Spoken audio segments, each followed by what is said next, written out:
प्रभावित प्राकृतिक खेती को लेकर चौपाल की तैयारियों का आज मंत्री राकेश सिंह ने निरीक्षण किया। चौपाल का आयोजन मानस भवन में होगा, जिसमें प्राकृतिक खेती को बढ़ावा देने और तकनीकी ज्ञान देने के लिए विशेषज्ञ जुटेंगे। कार्यक्रम में गुजरात के राज्यपाल आचार्य देवव्रत, प्रदेश के मुख्यमंत्री डॉक्टर मोहन यादव, लोक निर्माण विभाग मंत्री राकेश सिंह सहित अनेक मंत्री शामिल होंगे। विशेषज्ञों के द्वारा चौपाल के माध्यम से किसानों को प्राकृतिक खेती की जानकारी दी जाएगी। इस खेती में उपयोग में लाई जाने वाली प्राकृतिक खाद के उत्पादन पर भी विचार विमर्श होगा। निरीक्षण के उपरांत मंत्री सिंह ने पत्रकारों से चर्चा करते हुए कार्यक्रम का महत्व बताया। इस पर कलेक्टर दीपक सक्सेना, एसपी संपत उपाध्याय, नगर निगम कमिश्नर प्रीति यादव आदि इस कार्यक्रम में मौजूद थे। देखिए, भारत में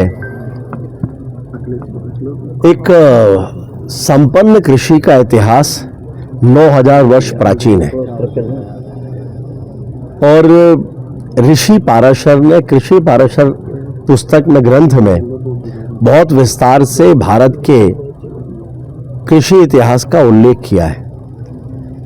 और हमारा विज्ञान इतना उन्नत था कि ऋतु चक्र के आधार पर ही ये तय कर लिया करते थे कि फसल कब और किस तरह से लगाना है। यहां से ही कृषि विज्ञान पूरे विश्व में गया। लेकिन कालांतर में जो परिस्थितियां बनी गुलामी के बाद की, तो एक तरह से हम सभी रासायनिक खेती पर निर्भर होते चले गए और रासायनिक खेती के जो दुष्परिणाम हैं वो हम सभी के सामने हैं। पंजाब में हमने देखा कि हरित क्रांति के बाद जिस तरह से वहाँ रसायन का उपयोग शुरू हुआ खेती में, उससे बहुत तेजी से बीमारियां भी बढ़ी।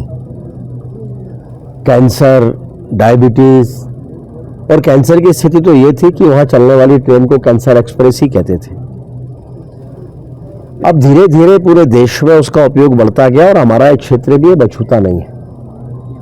कहीं ना कहीं कम से कम जन जागरण हो, लोगों में जागरूकता आए, इस दृष्टि से सभी के प्रयास होना चाहिए। लगभग 10 वर्ष पूर्व मैंने जैविक खेती पर भी एक कार्यक्रम किया था